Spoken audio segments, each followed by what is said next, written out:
পরপারে পাড়ি জমালেন ওপার বাংলার বর্ষিয়ান অভিনেত্রী বাসন্তী চ্যাটার্জি। মৃত্যুকালে তার বয়স হয়েছিল ৮৮ বছর। অভিনেত্রীর মৃত্যুতে শোকের ছায়া নেমে এসেছে ওপার বাংলার বিনোদন অঙ্গনে।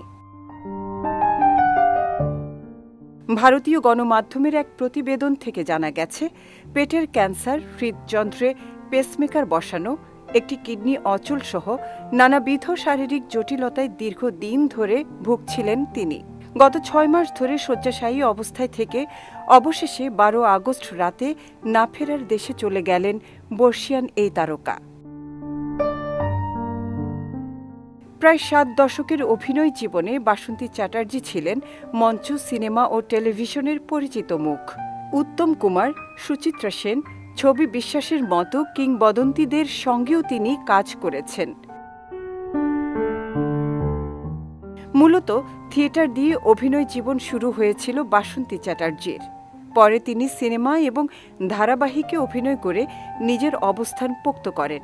সম্প্রতি তিনি গীতা এলএলবি ধারাবাহিকে অভিনয় করছিলেন। ২০২৫ সালের শুরুর দিকেও তিনি গীতা এলএলবি ধারাবাহিকের সেটে ফিরেছিলেন, কিন্তু পাঁজর ভেঙে যাওয়ায় তার শারীরিক অবস্থার অবনতি হয়। এরপর থেকেই তিনি অভিনয় থেকে দূরে ছিলেন। ঠগিনী, আমিষে ও সখাসহ একাধিক চলচ্চিত্রে বাসন্তীর অভিনয় দর্শকদের মনে গেঁথে আছে। অভিনেত্রীর মৃত্যুতে গভীর শোক প্রকাশ করেছেন মুখ্যমন্ত্রী মমতা ব্যানার্জি সহ বিনোদন জগতের বহু সহকর্মী।